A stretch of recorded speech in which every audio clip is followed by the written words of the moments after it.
No. Thank you, everyone, for coming to this last final budget review. It's Thursday, June 2nd. I would be remiss if I didn't make mention and ask for a moment of silence for Aquarius Dunham, who was lost tragically over the last weekend. There are a lot that will be said, but I would ask that we keep his family in our hearts and have a moment of silence before we begin this review.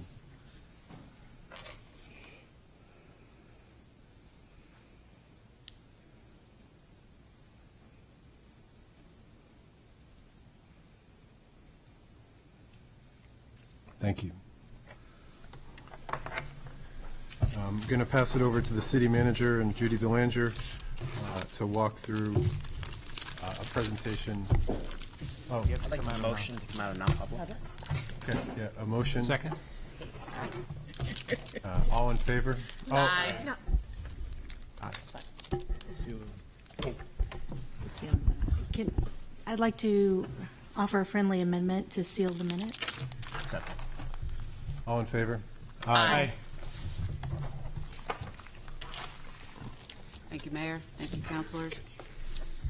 Judy and I are about to walk through a series of slides that reflect what we heard at the May 23rd work session.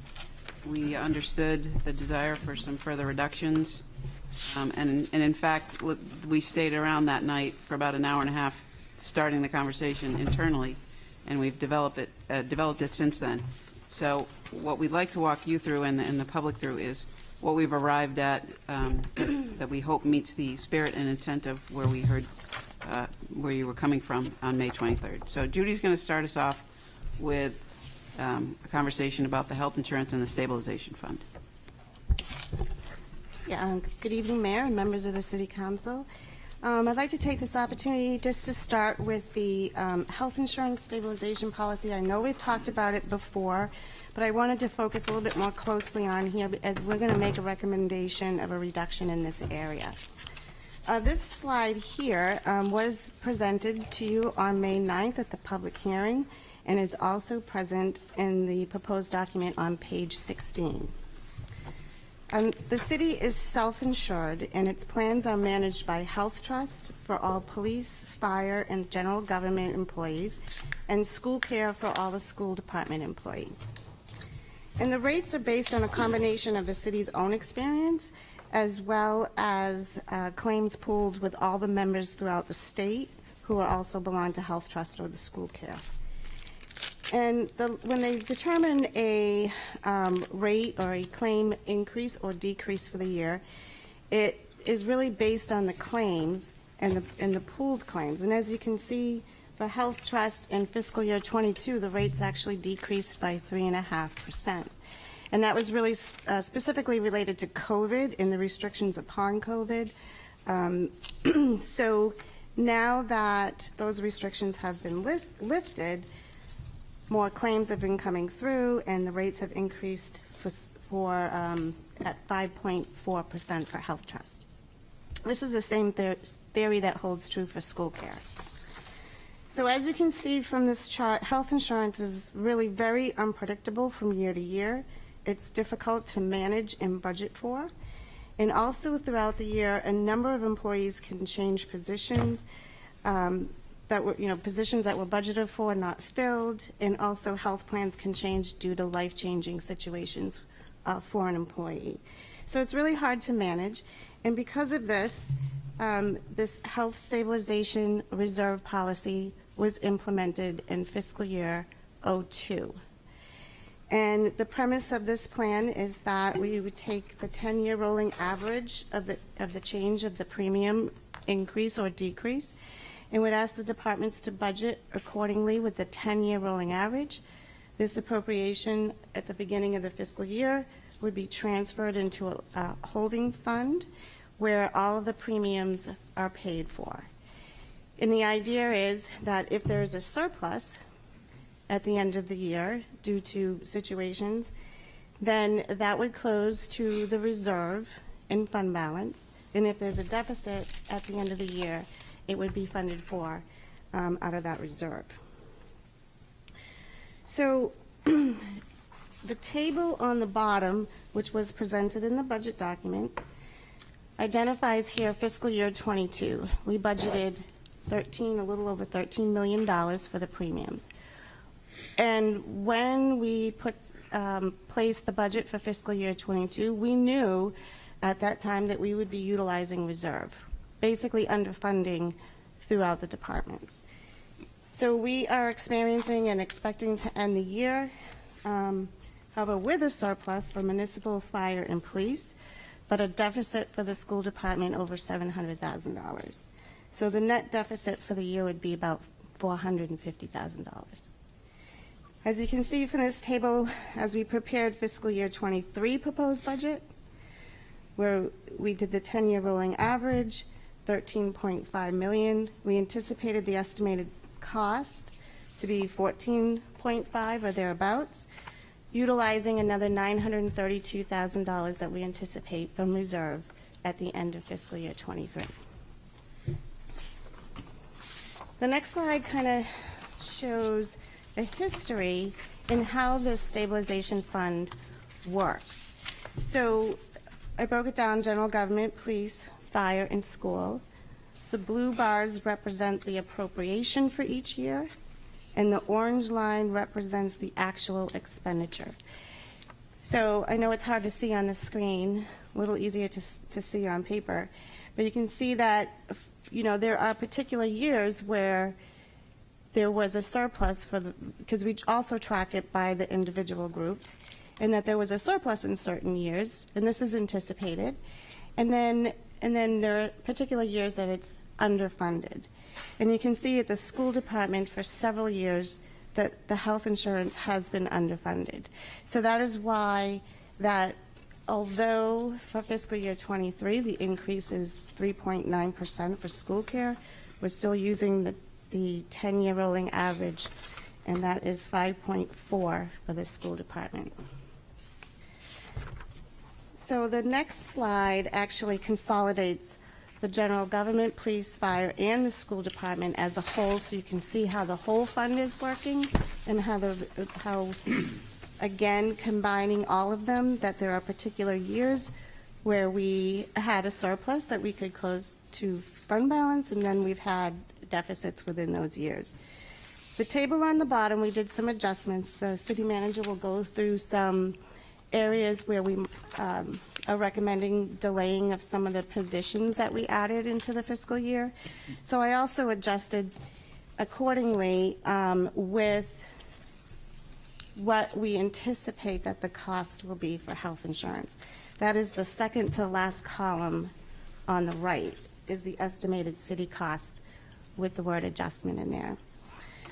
And because of the surplus that we will have for municipal, fire, and police, we feel it is, I feel comfortable reducing health insurance by a total of $150,000, $50,000 coming from general government, $50,000 from police, and $50,000 from fire, but leaving school where we originally estimated. So originally, fiscal year '23, we had an increase of $552,000 for health insurance. Reducing it by $150,000, that net increase will be $402,000. So we anticipate at the end of fiscal year '23 that we may be utilizing about $987,000 out of reserve. Thanks, Judy. Now on to our suggestions for reducing the budget. And before I get started, I should have opened with the great news that we received today, that for the 11th time, our AAA bond rating was affirmed. So that's wonderful news on the eve of the budget. So with that, this would be, when we heard things like, can you cut 1 to 2 million? Can you cut 1 or more percent? This was the path we took, so to speak. So if I can walk through the suggestions, there is the opportunity to delay some hires. The ones we would propose would be on the general government side, the new communication and digital services specialist position out of the city manager's office, and delaying an additional health inspector at 6 months.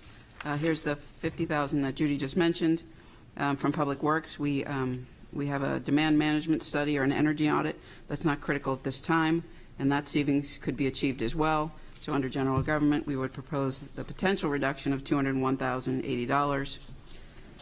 In the police department, the contemplation is to delay the hire of 2 patrol officers as requested by the PD for the half-year mark, and to delay the hire of the crime analyst until the 3rd quarter of the upcoming fiscal year, again with that same reduction in health insurance. Fire saw the same reduction in health insurance. Then we're going to walk through, again staying on the operating side, the proposed reductions by the school department. Next slide would be explaining that not filling the curriculum leader at the half-year mark as originally anticipated. The thought was that is something that the new superintendent could take up. To leave the library aide at part-time rather than bring to full-time. Shift 3 positions to be funded with ESSER funds. 2 positions. And to shift a Chromebook replacement to the tune of $75,000 to ESSER funds as well. And you may recall that the schools were looking to restore the $317,000 in previously reduced operating costs that we saw at the beginning of COVID.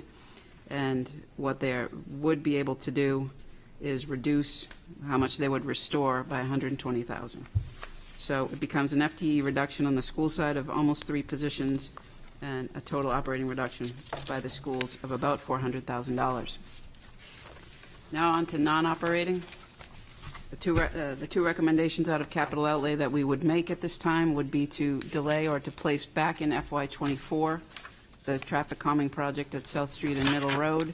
You may recall it was in FY24 there was a desire to move it up to 23. We would look to move that back to 24, given priorities and how some of the work involving capital outlay has differing levels of safety and priority.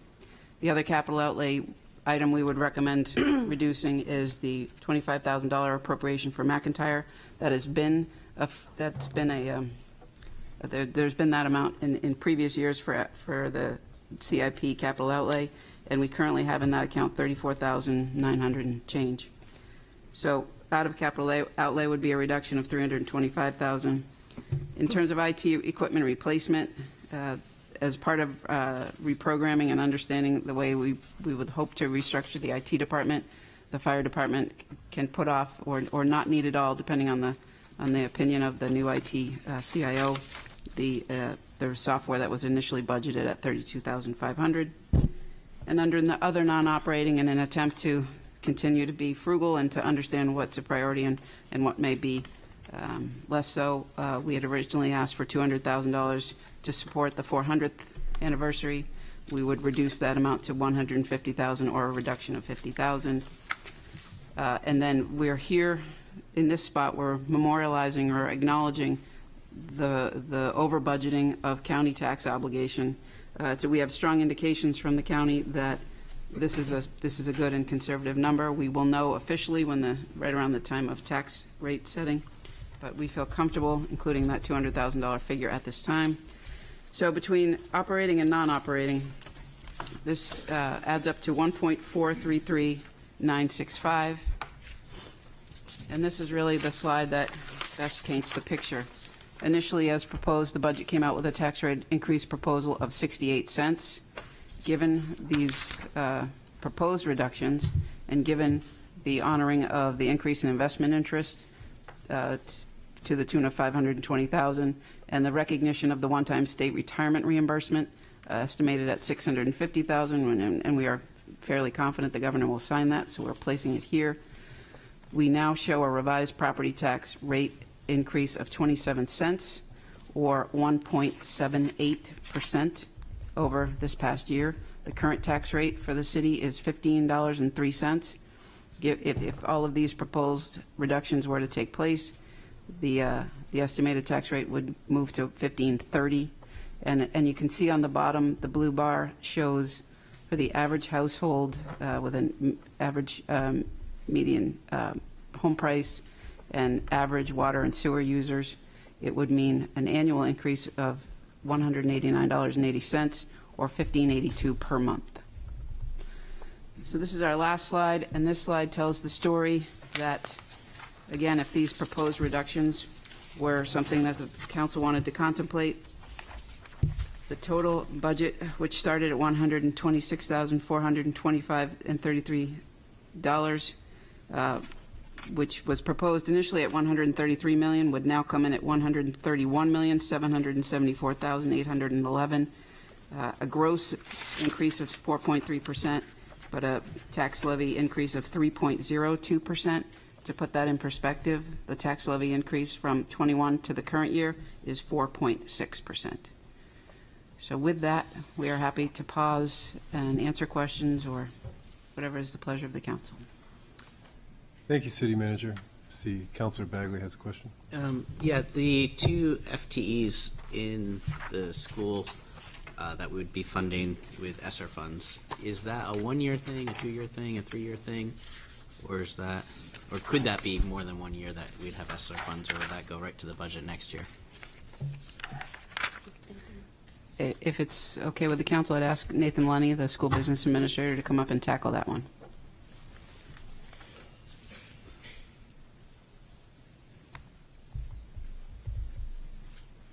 Evening, Mayor, Council.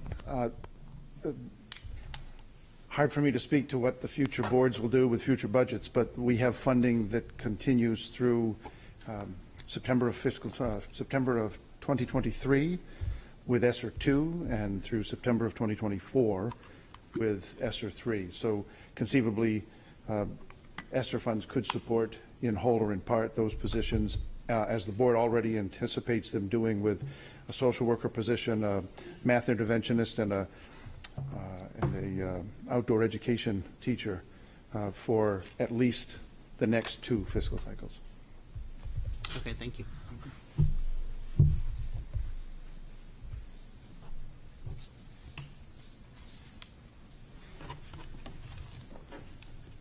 Any other questions? Assistant Mayor. Thank you, Your Honor. Not really a question, but more of a statement. I would looking for a little bit of information on why we have chosen to potentially not move. I know, sorry, several councilors had mentioned keeping 2 of the IT support proposed positions as contract.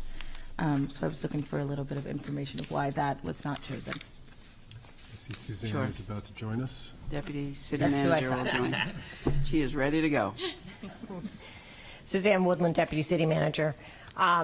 What has been made abundantly clear by both our outside consultant as well as consulting with other CIOs and other municipalities is that if you do not bring in-house your help desk technical support people, your higher level staff, your CIO, and your current staff right now, will continue to handle the day-to-day fires that cannot easily and quickly be done by your outside MSP providers.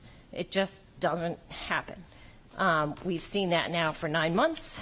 Let's see, that would be Mr. Rice who called me the other day when there was an issue with one of the servers going down, because it takes a while for someone who's out of house to get that call, respond. And so the calls come in-house, particularly when it's someone important or they're in the middle of a transaction downstairs helping the public. So really, by bringing that in, which is why you will see across all other municipalities and businesses as well, there is at least some base staff on the help desk side to handle the volume of work that comes in moment to moment. So really, that is one of the big reasons why you want to bring it in. And we did do an offset in the budget, so you'll see there's actually a smaller number in the outside contracted services to account for that help desk piece that is moving in as opposed to being out, where it's frankly less effective. Does Thank that you for help? that. Councilor Cook. Thank you, Mayor. And I wanted to thank the city manager for working so hard to get us these revisions, and the finance department for the same. I know that it's not easy to look at a budget and find out where you can cut things potentially. So I do appreciate all the effort that went into doing this for us. With a lot of these positions, essentially what's happening is we're phasing in at half year. Do we know how this would impact the next fiscal year budget? Because clearly these folks would be on board by then, and we would be funding them for a full year. You want to take that? Sure.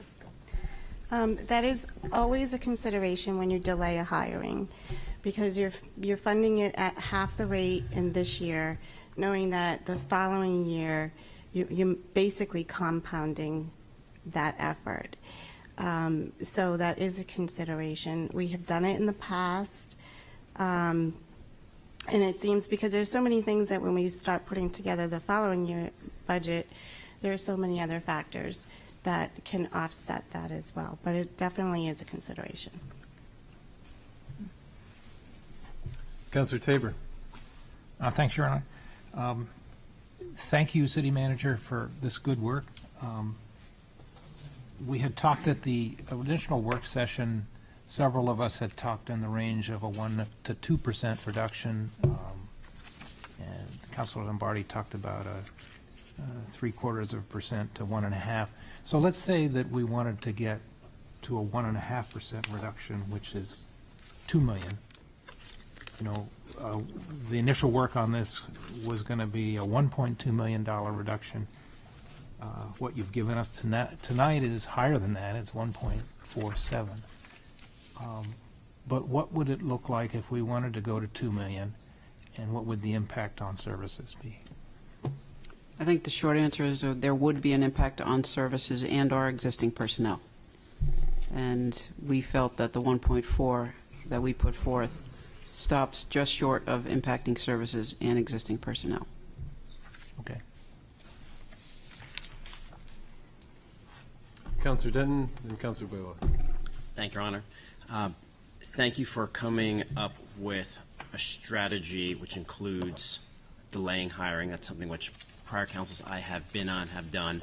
I guess my question is, could city staff be prepared if the council decides they want to keep two of those positions being hired up front, like the two police officers, when it comes to adjusting the numbers night of? Yeah, Go ahead. Go ahead. we can always add that back in. Yes, definitely. We can. Councilor Thank you. Blaylock. I was going to ask a similar question to Councilor Denton, but I also want to thank the City Manager and the Finance Department for all their hard work.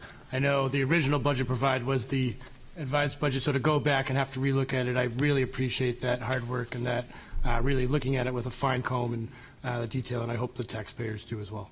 So thank you. Assistant Mayor and then Councilor Bagley. Thank you. This may be, and Nathan, question also. How much of the, besides the ESSER funds listed here, how much of the ESSER funds will be remaining?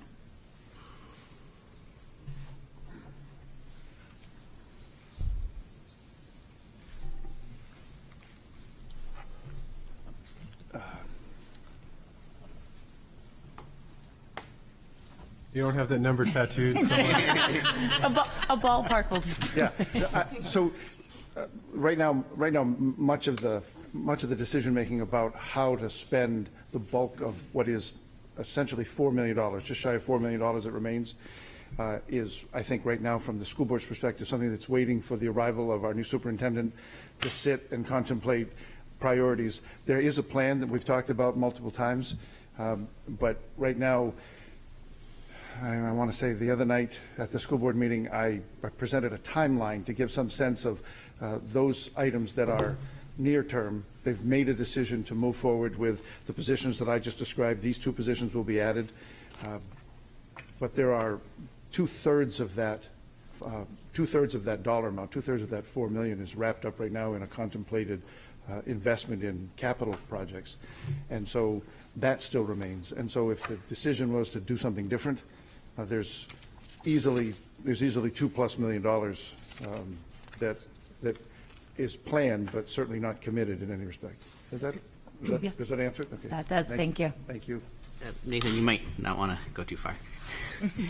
So I was hoping maybe somebody else would ask about this since my daughter's in the high school, but I noticed that the positions that we're not reducing positions, or we're not reducing any of the additions, with the exception of the library aide at part-time going to full-time. We're not using ESSER funds for that. We're just, if we went forward with that as written tonight, we just wouldn't have that increase. And as I said, I'm biased, but I don't want to be not giving the schools the tools that they need. So it seems like a relatively small number compared to some of these other cuts, 16,172. Are we comfortable not funding that position?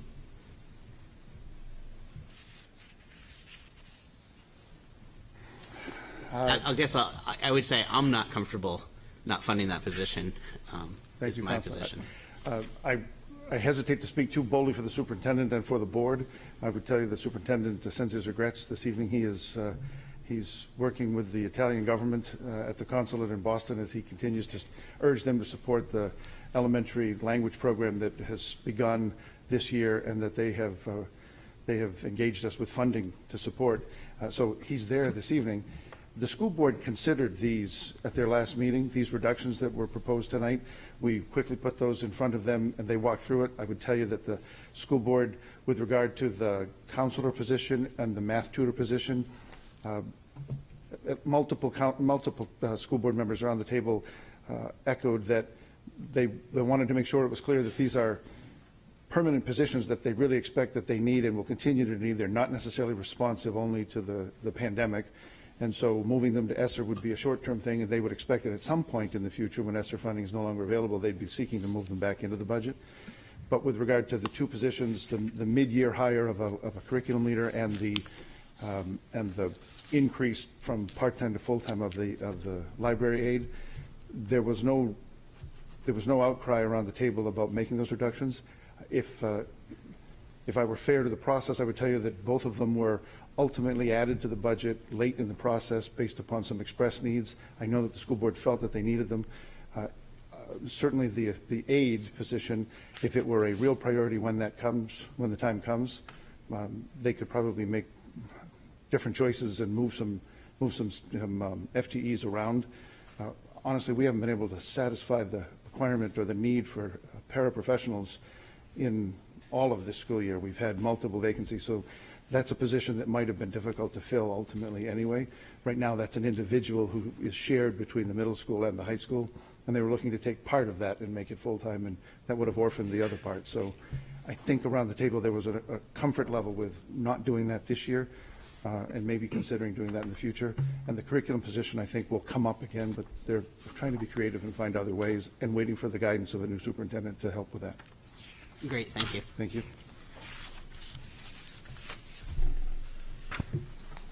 Councilor Lombardi. Yes, thank you, Mayor. I did suggest a $1 million to $2 million reduction of the budget overall. I have to compliment the city manager and the fire chief, the chief of police, school department. I think you've done a good job approaching that, and I thank you. In looking at the overall budget, it does increase, and I think, frankly, I think it's appropriate to have an increase, and I personally can live with this budget. So I'm just going to say that at this point. I think it's a good budget. I think it's been worked very hard, and as far as I'm concerned, I think I can live with it. But thank you. Councilor Lombardi. Assistant Mayor. Thank you, Your Honor. As you brought up the curriculum leader, I would look to potentially see that removed from this budget. As we know, we've just hired a new superintendent. We are going to be on the hunt for a new assistant superintendent. I feel that is, as they rebuild and move into that department, the new leadership, I think we should leave that to their discretion if it's a role that they would like to see brought on, or if it's a role as traditionally has been done by the assistant superintendent. So I would just put that 2 cents out there, that I would look to probably see that role removed. Any other questions or comments? Comment, Counselor Taylor? No, a couple more questions, if you don't Yeah. mind. You have the floor. I was curious about the position of the horticulturalists in the Prescott Park Fund and the DPW assistant foreman. We didn't get a chance to talk about those. What are the benefits we're getting from those? What would happen if we didn't fund those? I'm going to ask Peter Rice to come on down and speak to that. But I think in large part, there's a recognition that we've taken on new parks in the last year or two. The Bohenko Gateway Park is something that is now out of warranty and in our domain. We now have community campus. We have lots more areas that have required maintenance, and maybe Peter can elaborate. So this horticulturist position has been a seasonal position that's been roughly, of the $63,000 amount for that salary, 55 of it was previously already budgeted, and that's the reduction you see in the part-time help portion of that budget. The additional $3,000 in salary are step increases for the other 2 salary members. So the $66,000 additional salary to that is really just the bulk of it's a shift in position. The value we get by having an in-house horticulturalist has really given us the ability to plan out the gardens, do the design, work with greenhouses during the winter times to make sure that what we're looking for plants are being grown in the right amounts, to work with interns during the summertime and we do the summer tours, garden tours, and support the other green spaces throughout the city. So this is a really valuable position. Historically, the park was supported by Michael Warhurst, who kind of fulfilled that role. In addition to working with UNH doesn't have that role at this point. But this position, which is currently filled by a seasonal person that we have who's really working as a part-time employee throughout the year, is something that we think is very valuable to the park. And the results over the last couple of years you've seen. The gardens have really brightened and popped that much more, and it's become a much more thoughtful, and the amount of green spaces, and not just green spaces, but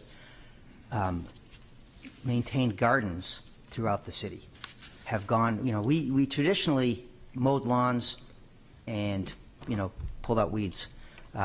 We've gone from that to doing a lot of planting in terms of flowers in a lot of the areas throughout the city. So I believe it's a valuable position. And the assistant foreman? The assistant foreman reflects the amount of additional work that goes on because we've taken on additional green spaces, which include the ball fields, the community campus, the gateway parks. It allows our greenery foreman to have a person that can manage the crews in addition to him because he can't be in all places at once. The greenery foreman provides support to other things in addition to just managing those crews. So it's really a reflection on the growth of that group and the need to have somebody that can assist in the field to be in charge because we found that having good supervision increases productivity and make sure that we're not having idle time, which is not well spent. And if we didn't have those positions, if we went along with the status quo? The positions, if we went along with status quo, there would be additional challenges to getting the work done. If we went with status quo, we wouldn't see, in Prescott Park, you wouldn't see a significant reduction in salary. It would be roughly, what does it go, 55 to 63, so that's $8,000 reduction there. And then the hire for there was intended to be an internal hire for the assistant foreman position. So there's a lot of if you see an add and subtract in those numbers, so it would just be a marginal increase there as well. And the value of having an extra person out there, you increase productivity of staff, which in turn gets more done at a less cost. So I think this is a prudent use of tax dollars, and it'll benefit the city. And would it be the case we could look at this more programmatically as opposed to just maintenance? Yeah, it's looking at it make things much more reactive and much more difficult to manage. Yeah. And I just wanted to also thank you over time, going back to 2018, the DPW headcount has actually gone down.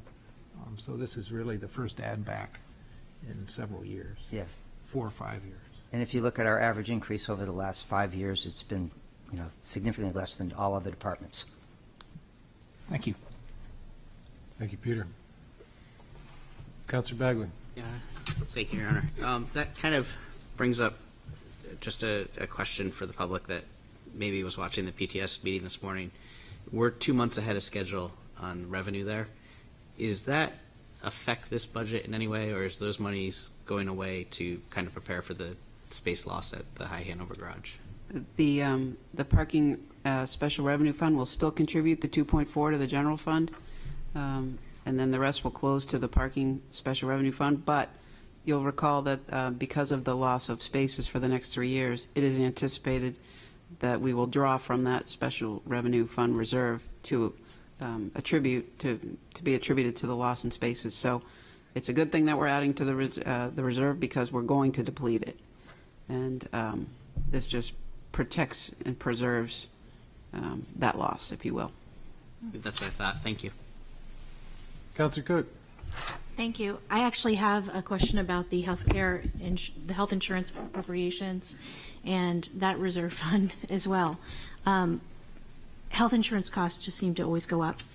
And as it's evident by the combined expenditures every year, we've been exceeding what we had appropriated since around 2012, save for about 1 year in that time frame. And with this reduction of $150,000 from healthcare planning, at what point do we anticipate having not having enough money in the surplus? So we started in fiscal year 02 with just a little bit of surplus from operating surplus and starting this. And at the beginning, we were able to increase that reserve along the way. But there have been several years in a row that we had a deficit. There was a time frame back in about fiscal year 13 or 14 where there was a settlement done with the health trust. There was a suit that went on that basically the result of that was that they can only maintain a certain amount of fund balance because they're also a nonprofit. And their fund balance was building up and building up. So there was a settlement that they had to return some of those premiums, and they called them holiday premiums. So but it's not consistent. And at the beginning, in around that fiscal year 13-14, we received significant refund in premiums that also went to the reserve to build that reserve up. Due to COVID, one of the reasons why we were able to reduce health insurance last year is that we did receive unexpectedly a holiday premium in around $800,000, and we did receive some holiday premium this year, about $1 million. So even though we had a shortfall of about $450,000 or $500,000 that we anticipate, it's going to be offset. It is offset by that holiday premium. So we were able to keep that reserve healthy because of that. Now, going forward, it is very unpredictable, and we've already been warned by Health Trust that, that we can't anticipate holiday premium. We don't know when we're going to expect that, and so not to rely on that. So I feel comfortable where we're at. We have about $6 million in reserve right now, and because of that. But I wouldn't prolong this too many more years, and especially if we're not going to be receiving any holiday premium. Thank you.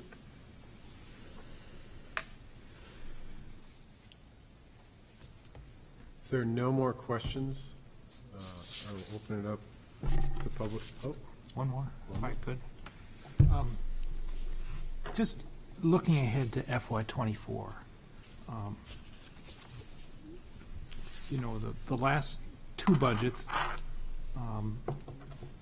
we did go down in headcount in the schools, and we tightened up in a lot of areas, and it's sensible that we add back, and it's sensible that we put manpower against some of our strategic objectives. But if we lose all this one-time money that we have from the state in FY '24, we have $3.5 million from the education fund and from the rooms and meals tax. So I just wanted to ask a few questions about FY '24. Without that one-time money, of course, that means that the tax levy has to go up higher. But won't we have ARPA funds that we could, that are still give us some benefit? What's the amount that we have for FY '24? So unobligated ARPA funds are 42% of the 12.88 million. So I will look to my finance friends to tell me exactly what that number is. It's somewhere in the 4 million and change, approaching 5 million. 5.4 million. Okay, thank you. Okay. And I think the thought here would be between the 1.6 million in ARPA funds that we've obligated and the $1 million in ARPA funds that are contemplated as part of the budget, that the council would then, after adoption of a budget, have a larger conversation about the future and the use of the ARPA funds in general. Okay. And as a reminder, folks, we have until the end of calendar year 2024 to obligate those funds, and we have until the end of calendar year 2026 to expend those funds. So this year we used ARPA funds to handle, I think, about 1.2 million of capital outlay, which is money we don't have to raise in taxes. We would have that potential opportunity again in FY '24. And are there any other ways that we can, that we might have stronger reserves in our fund balance or anything going into FY '24 to look to offset that big tax jump that we have? I'll take a stab, and then Judy, feel free to chime in. But we've looked at we have the expenditure forecast that is part of the current budget. It's on page 118, and typically we plan for the worst case scenario. We stay as conservative as possible, and it is anticipated that FY '23 will close with a surplus due to several vacancies, due to a complete underspending of the welfare budget, and some other factors. We are looking at the debt service reserve, which could change significantly depending on where interest rates lie. There's a whole bunch of factors. So we're always looking to take those opportunities and backfill and add to fund balance. And I don't know if Judy, you want to add anything to that? Just in addition to that is the $2 million from the skateboard park. We had a supplemental appropriation of the 2.2, and as the council had wished to keep it in the CIP, so that $2 million will be going back to fund balance also. So, what we're anticipating is that we will probably end the year. It's probably about the same level or a little bit less in fund balance than we ended the year in fiscal year '21. Great. Yeah. And- yeah. So that puts us in a strong position. Yes. Yes. Okay, so there are some ways that we'll have some financial reserves in fund balance and ARPA funds when we start to work on FY24. Correct. And I would speak for finance when I say they're already thinking about FY24. Great. Just trying to squirrel away nuts for the winter. Just before we go up to Councilor Bagley, just a quick question on the page that lists the revenues that we expect. Senate Bill 401, which was the highway revenues bill, that doubles our, I believe it's a block grant. That is not included here, or it is included? That is not included in here. And our understanding, and we talked to several people on this, our understanding is when that money comes in, it will not be part of the general fund. It will have to be in a special revenue fund to use specifically for roads. So it is not, it's supposed to supplement and not supplant. So we cannot use it to offset any property tax rate. Okay, so it would be a project that would be in our Right. CIP? It has to be basically a project that we haven't planned. It has to supplement. So if So we. it can't be in our CIP? Well, right, so if we're planning, say that we're going to spend $500,000 on this particular road, we can't use that for that particular road. It's supposed to supplement. It's supposed to add value and add to the next project. Okay. Something that we haven't Just already appropriated. a clarification on that. It can't be supplementing something that's in the existing budget or the capital improvement plan that has not yet been budgeted. Does that distinction make sense? Did you understand that clarification? Because I would have a hard time believing that there's not something that Peter hasn't thought of, put in an out year somewhere. We'll get clarification, but what it can't do is just go into your general fund and lower your taxes. So Okay. we'll put it in a special fund, and we'll get clarification. Is it something that it's a road that we have planned, or a road that needs to be done that's not in the plan? So that one will be worked out, but for sure, we just can't add to our existing highway block grant. Okay. And would that be for traffic calming measures as well, or only for like actual work that exists to a road, like re-asphalting or repaving, something like that? Still awaiting clarity on that? Yes, that would, yeah. yes. Okay. Thank you. Councilor Bagley. Thank you, Your Honor. So I have a comment, and then I want to make sure that my understanding of the patrol officers is correct. So if I look at the numbers, we have 68 currently patrol officers, which is the same number that we had in 2010. The population of Portsmouth has grown by roughly 4.56% since then. And if you look at 68 patrol officers, each patrol officer as a percentage is roughly 1.5% of the population. So if we add 2, it's an increase of around 3% for a population increase of 4.5%, roughly speaking. So if my understanding of that is correct, then I support adding in the officers at the current half-year schedule. But it does seem like there is a need there that has been developing over the past decade or so, unless I have those numbers incorrect. Mayor, I can bring on Chief Newport if that's the wish of the council. Happy to have, unless there's, I think, that was more of a statement, I guess. Okay.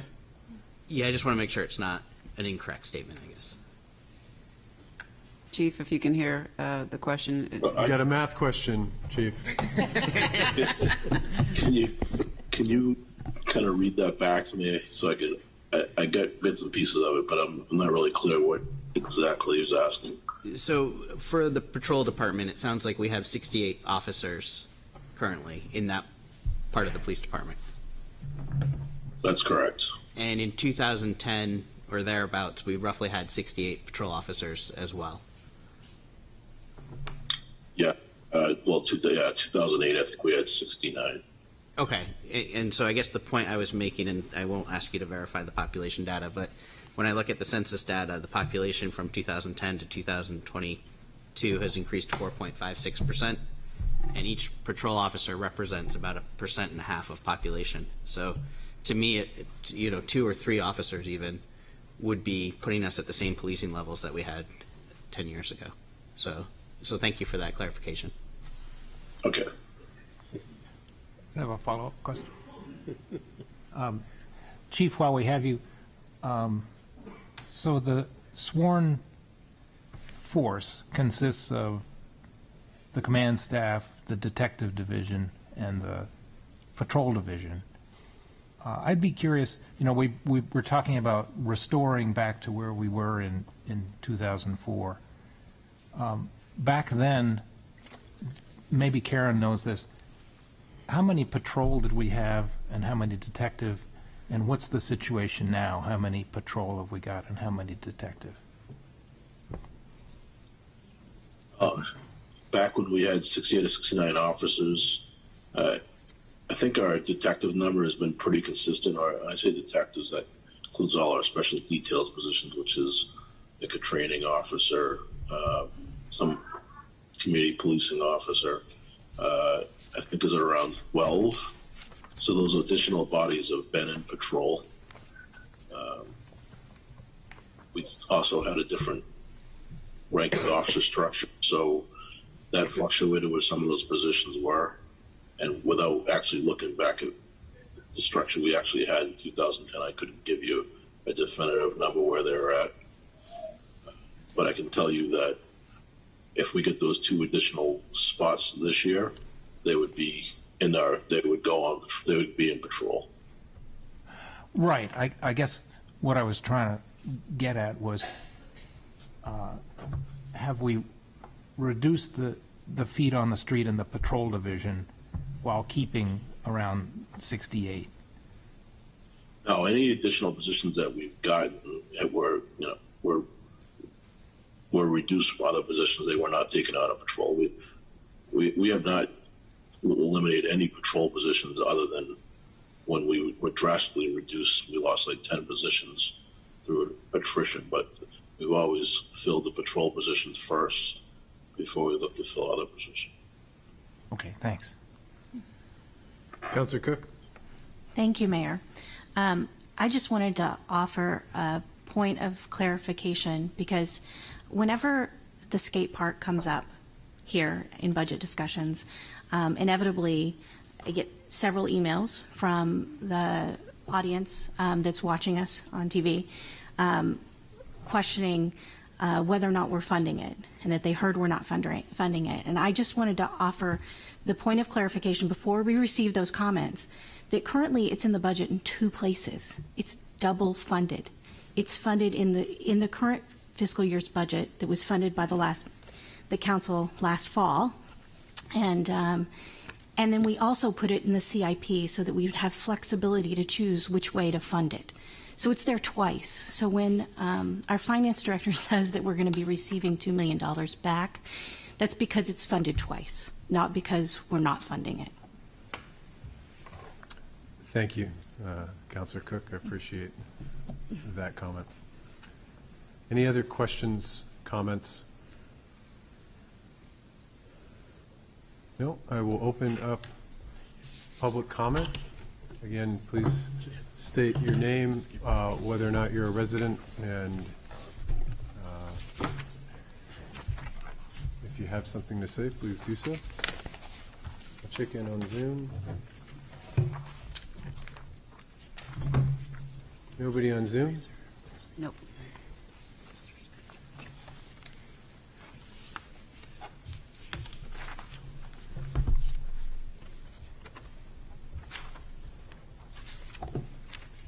Esther Kennedy, 41 Pickering Ave. I want to thank you all for working on the budget and bringing it down a little bit, but I do believe we have a little bit more to go. A couple of things I heard tonight about the insurance.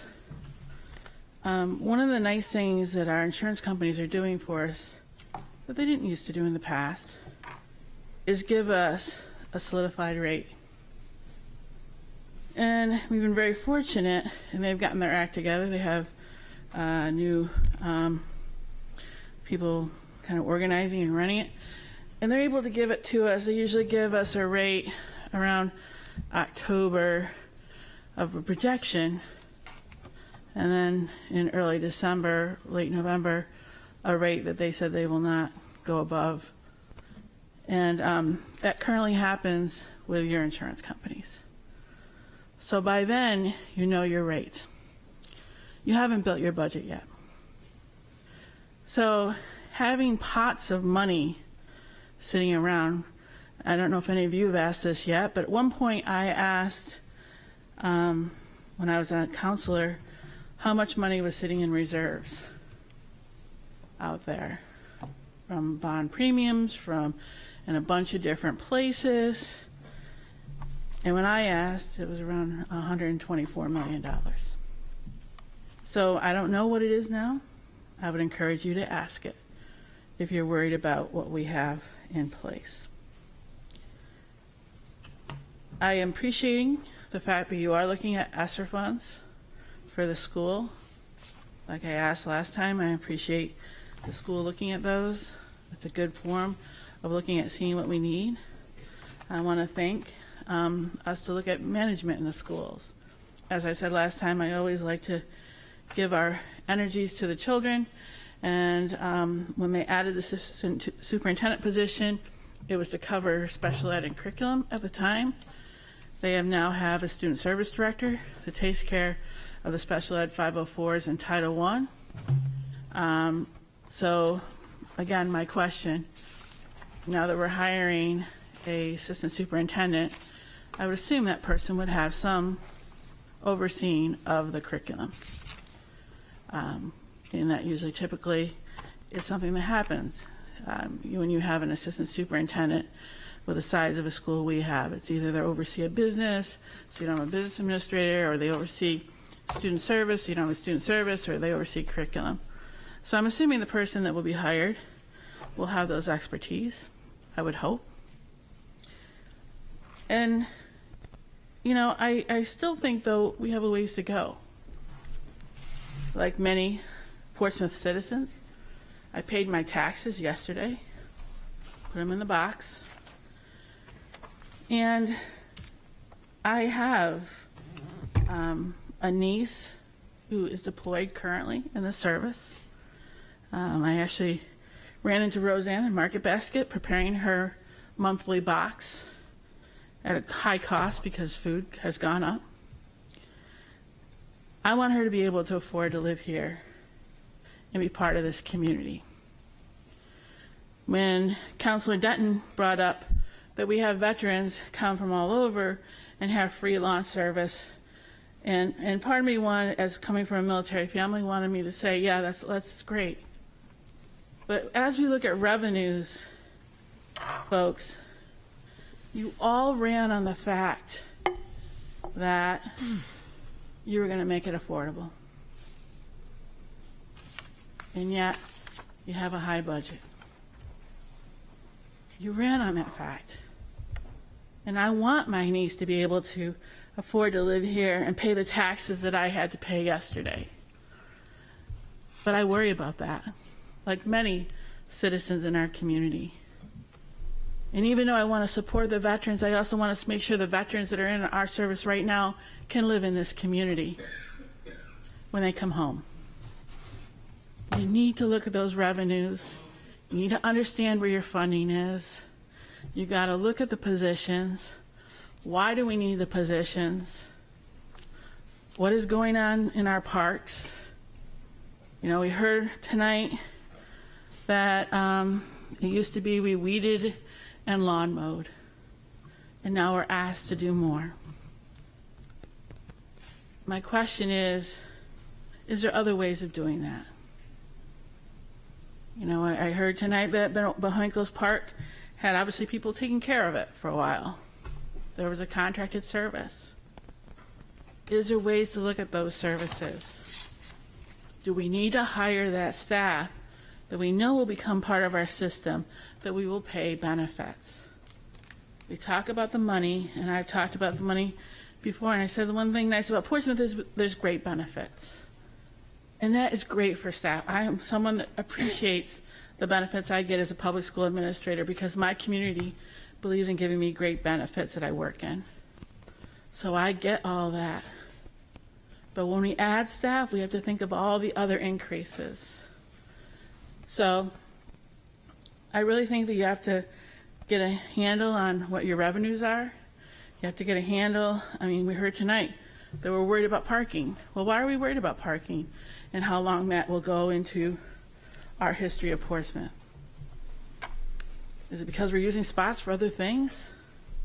Then should we be offsetting those spots with funding? You have to look at the revenue, and I would also encourage someone to ask our city how much we have in those anticipated accounts. Thank you. Thank you, Esther. Any other speakers? No? Oh.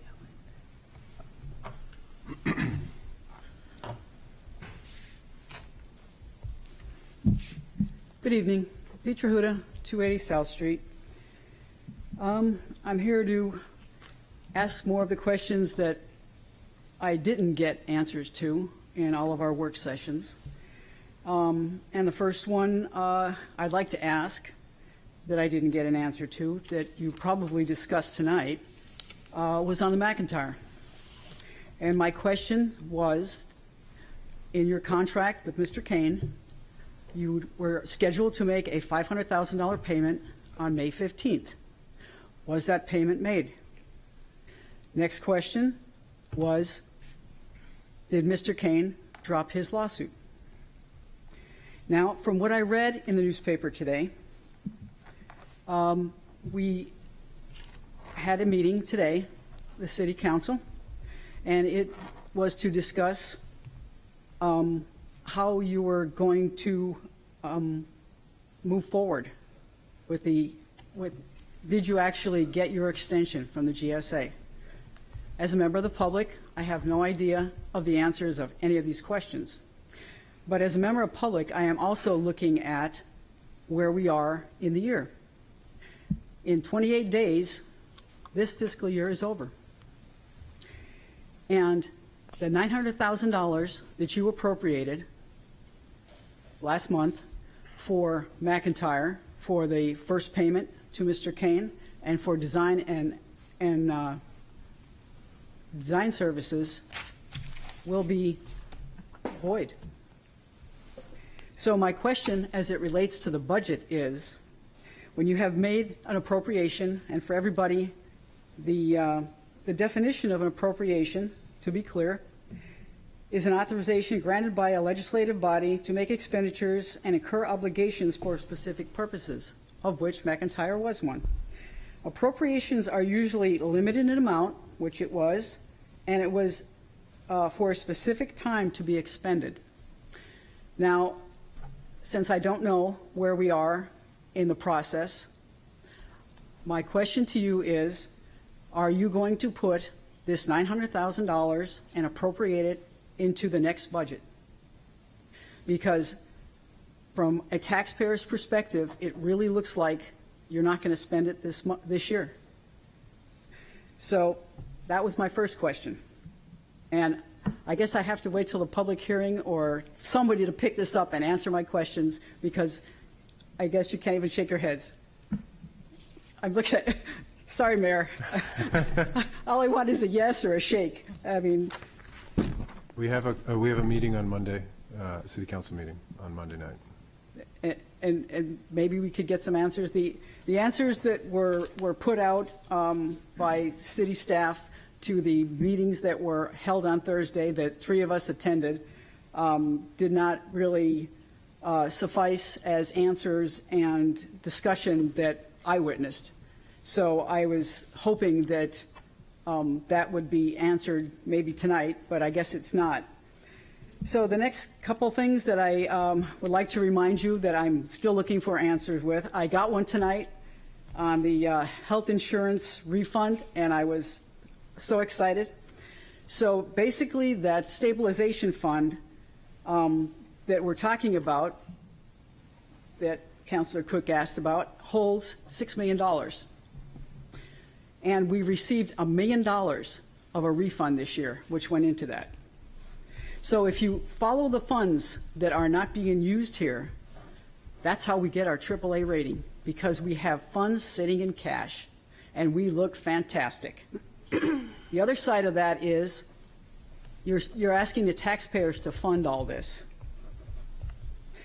And as a taxpayer, I'm looking at how the management of all this is going and what is being actually told to us.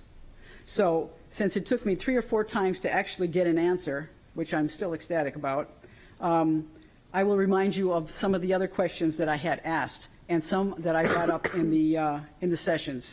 The first session, the first thing I brought up in one of the sessions that I didn't get an answer to, that was not listed in the questions, was the adjustment for the police and the fire out of the bargaining agreement. That was $511,000 that was not included in the collective bargaining agreements. And I think the only part of that that was answered for me was at the middle school with the city manager. And what she said was that the police and fire commissions came to her in February and asked for this. Looking at this from a 10,000-foot level, I find that very interesting in that this council was only sworn in January. So for the commissions to start requesting stuff for the budget at that point in time, out of the collective bargaining agreements, my question I asked was, is this the standard process? And the answer was no. So I would ask you to look at that. And I still do not have a reason on that. The reason given for these increases was incentives, that our salaries were lower than everybody else. What this actually does is raise everybody up, so then next year's budget and next year's contracts will start at that level. My opinion. I think there's other ways to bring in officers for police and fire with incentives and bonuses. That's just another statement. The other questions I asked were what was the meaning of step increases for all personnel? And the reply I received was for police and fire. Well, if I look at page 172 in your books, I have made it larger so I could see it. Basically, you see ins and outs. You see a bracket around a number, and you see a 1 on top. That means a promotion to me. We have office manager going from office manager to office manager 1. So my question is, does everybody else understand how this works and that everybody is floating up with this? And I guess I would wait for an answer on that too. The last thing that I did ask for was in non-operating, and one of the things that the city was decreasing was the amount set aside for Copley. I find this concerning, especially after the terrible report we received back from the EPA and what is going on there. I guess I will wait for the rest of my answers till Monday. Hopefully they will come. It would really help, because it's such a large amount, if you could explain or give us as taxpayers some idea of what is going on with the McIntyre. If this money has to go back in there, that took away most of the decreases that were just explained to you. Thank you. Thank you, Petra.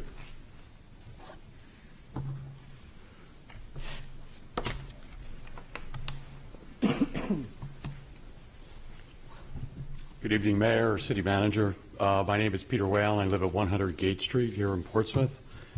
Just a couple of comments. What I did, and I think all counselors should look at this, I pulled up the number of city employees that the city of Portsmouth had in 2010.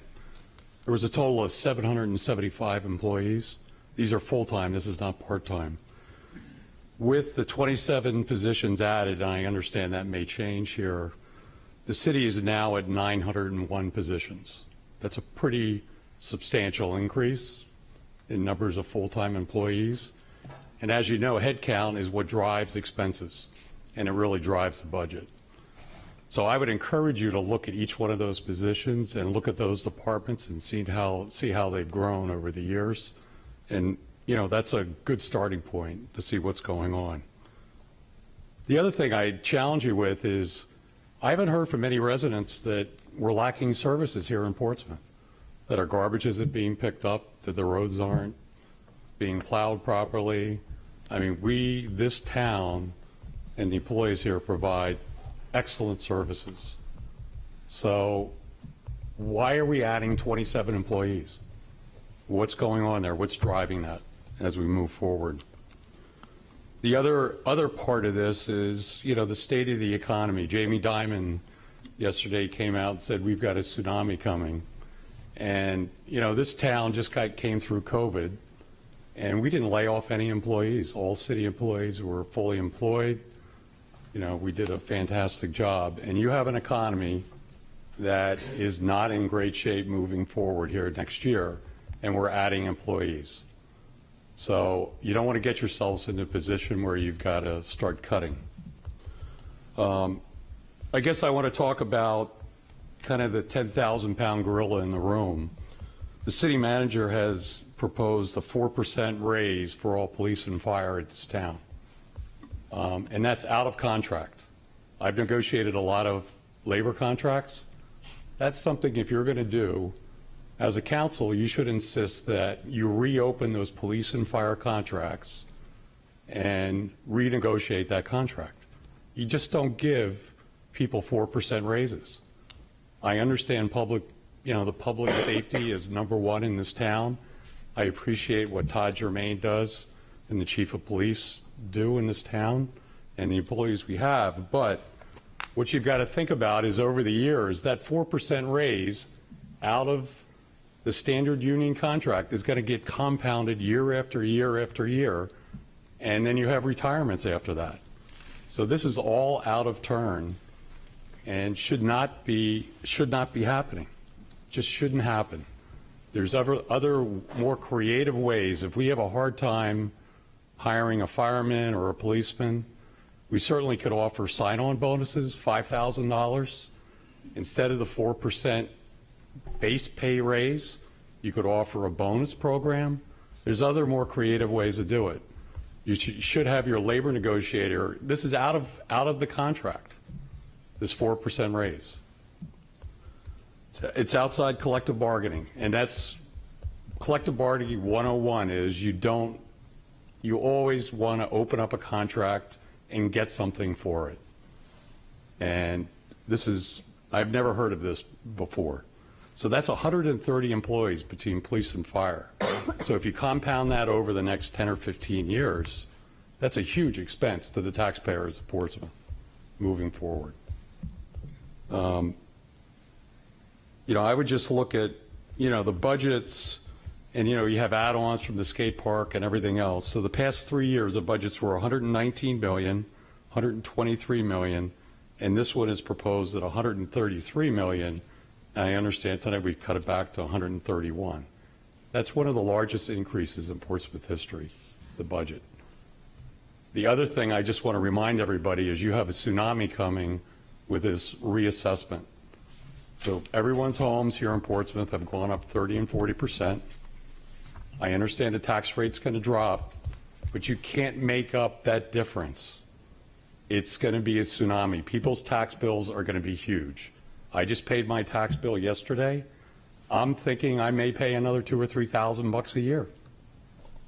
And I think you've got to be ready for that. And you've got to look at this budget and really make some hard decisions moving forward. And I would encourage you, personnel is your number one cost. That's something that the next 2 years you can't change. You bring on 27 people and add 4% to all fire and police on top of their standard contract that's coming up. That's something that future councils are not going to be able to change. So just think about that. I mean, that's a fixed cost, and that continues on for the next 20 or 30 years. So, you know, I commend Councilor Tabor because he gets it. He understands headcount is really the key. Every person you add is a big expense for this city, and you've got to pay benefits, retirement, medical, health. It drives everything, and that's 80+% of this budget. So I'd encourage you to relook at everything. I know it's not an easy job, it's a tough job, but personnel is your number one driving force here. So thank you for all your hard work. I get it, and I wish you good luck. Thank you. Thank you, Peter.